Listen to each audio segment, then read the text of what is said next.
Most gardeners have a bottle of vinegar in their kitchen. Probably white vinegar, maybe apple cider vinegar. They use it for salads, cleaning, pickling, standard stuff.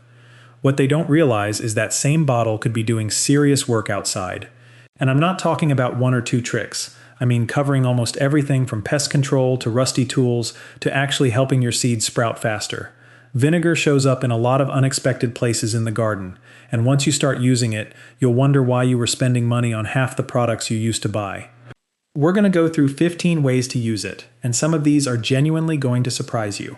If you want more videos like this one, hit subscribe and turn on the bell. We post practical stuff like this every week, and you don't want to miss it. Let's start with the one that gets the most attention. Vinegar kills weeds, and it does it without the chemical residue you get from store-bought herbicides. The mix is simple. 1 gallon of distilled white vinegar, 1 cup of salt, 2 tablespoons of liquid dish soap. Combine them, stir until the salt is dissolved, and pour it into a spray bottle or a garden sprayer.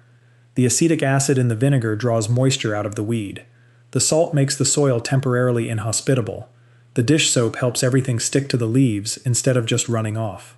Together they work pretty fast. You'll usually see visible damage within a day.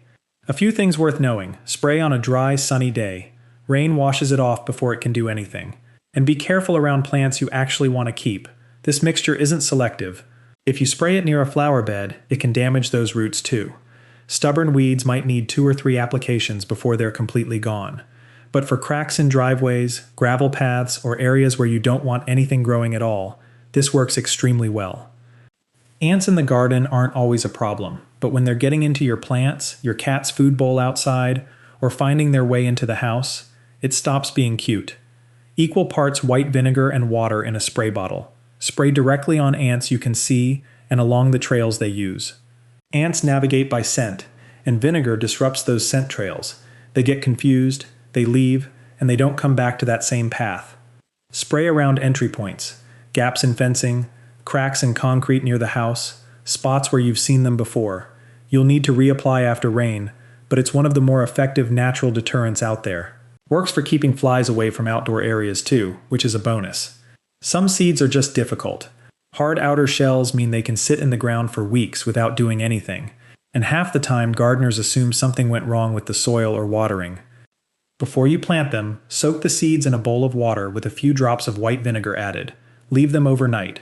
The mild acid softens the outer coating a little, making it easier for moisture to get through and start the germination process. Plants that tend to benefit from this include morning glories, nasturtiums, and some squash varieties. It won't hurt seeds that don't need the treatment, so if you're not sure, it's low risk to try it anyway.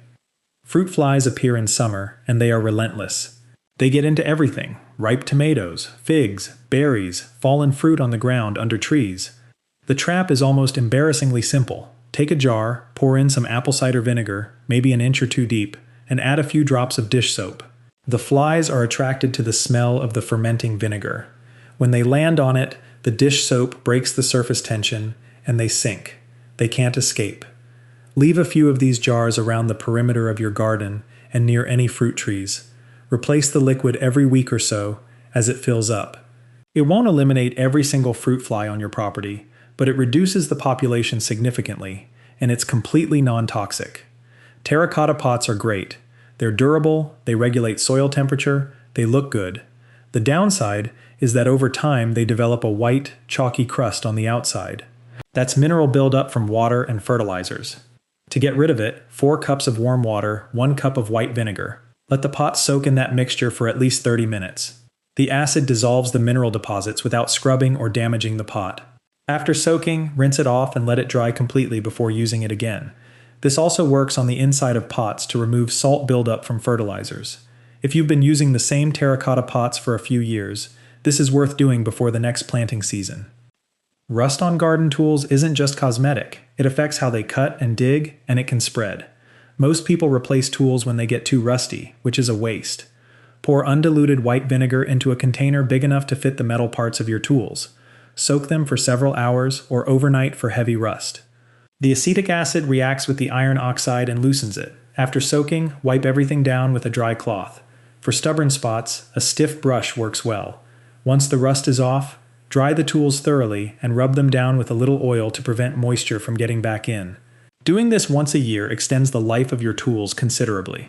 When you cut flowers from the garden and bring them inside, they start to decline almost immediately. Without their roots, they have no way to get the nutrients they need. Adding vinegar to the vase water slows this down. The mixture is 1 liter of water, 2 tablespoons of white vinegar, and 2 tablespoons of sugar. The sugar feeds the flowers. The vinegar keeps bacteria from growing in the water, which is usually what kills cut flowers fastest. Change this mixture every 2 or 3 days, and you can add a week or more to how long your flowers last compared to plain water. Rabbits, deer, raccoons, neighborhood cats, they all have their preferred garden foods and they will eat them. Fences help, but they're not always practical. Vinegar-soaked rags or cotton balls placed around the perimeter of your garden work as a deterrent. The smell is strong enough to make most small animals uncomfortable. You can also soak old cloth strips and tie them to stakes or fence posts. It doesn't last forever, especially after rain, so you'll need to re-soak them every week or two. A decent-sized garden might need 6 to 10 of these placed evenly around the edges. It won't stop every animal every time, but it reduces the problem, and it costs almost nothing. Some plants actively prefer acidic soil: blueberries, azaleas, gardenias, hydrangeas, rhododendrons. If your soil is too alkaline, these plants struggle. They'll look yellow, grow slowly, and produce less fruit or fewer flowers. White vinegar lowers soil pH. 1 cup of distilled white vinegar to 1 gallon of water, used to water these plants instead of plain water once a month, gradually increases the acidity of the soil around them. You're not making a dramatic change overnight. It's a slow adjustment. Test your soil pH before you start, and test it periodically while you're doing this. You want to know if it's working and when to stop. Over-acidifying is possible, just harder to do with this method than with concentrated sulfur amendments. Wood, plastic, metal. Outdoor furniture gets grimy from rain, pollen, bird droppings, and just general outdoor exposure.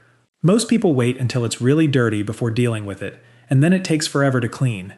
A cloth soaked in white vinegar wiped across the surface regularly keeps grime from building up. It's a mild disinfectant as well, so it removes bacteria alongside the visible dirt. For wood furniture, make sure it dries completely afterward to avoid moisture damage. For stubborn stains or mildew on plastic furniture, let the vinegar sit on the surface for a few minutes before wiping. It cuts through it more effectively than water alone. Slugs and snails can demolish seedlings overnight. They move in when it's wet, they hide during the day, and by the time you notice the damage, they've already been at it for days. Spray them directly with a mixture of white vinegar and water, roughly equal parts. The acid is extremely effective on them. The main limitation is that you have to actually find them, which means going out at dusk or just after dark with a flashlight when they're actively moving. This isn't a preventative measure in the same way the ant spray is. You have to catch them in the act. But combined with removing debris where they hide during the day, it's a genuinely effective way to keep the population down. Powdery mildew and other fungal issues are a recurring headache in humid climates or wet seasons. The standard treatment involves fungicide sprays that aren't cheap and that some gardeners prefer to avoid. 2 tablespoons of white vinegar added to a cup of chamomile tea, poured into a spray bottle. Spray it on affected leaves and stems.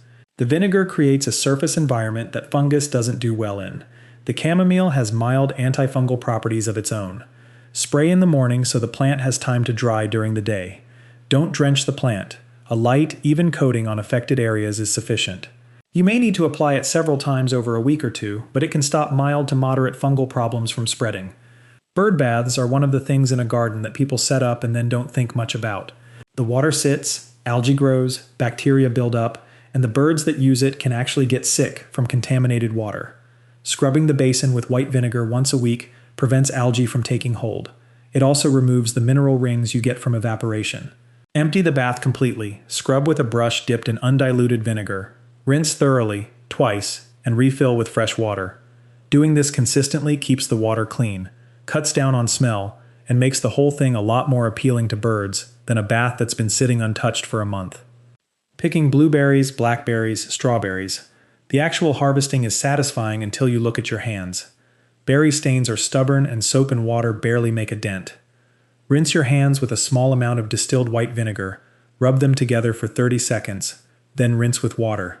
The acid breaks down the pigment compounds in the fruit juice. You might need to do it twice for really heavy staining, but it works considerably better than scrubbing with soap alone.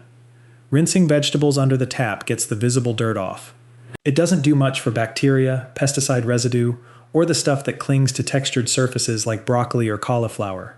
1 tablespoon of white vinegar per liter of water. Soak your vegetables in this for 5 minutes, then scrub them gently and rinse under running water. Studies have shown that vinegar rinses reduce surface bacteria on produce more effectively than water alone. This is especially worth doing with anything you're eating raw, or with vegetables that came from a garden where you've used any kind of spray, even organic ones. That's 15 uses, and the running theme across all of them is that vinegar is genuinely versatile without being complicated. A gallon of white vinegar costs almost nothing. Apple cider vinegar is a few dollars more.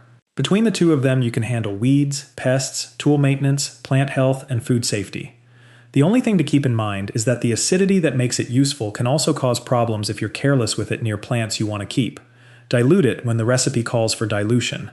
Pay attention to where the spray lands. Give it some time, and you'll figure out the situations where it works best in your specific garden. If this was useful, subscribe for more practical gardening and household videos. There's a lot more on the channel, and we add new stuff regularly.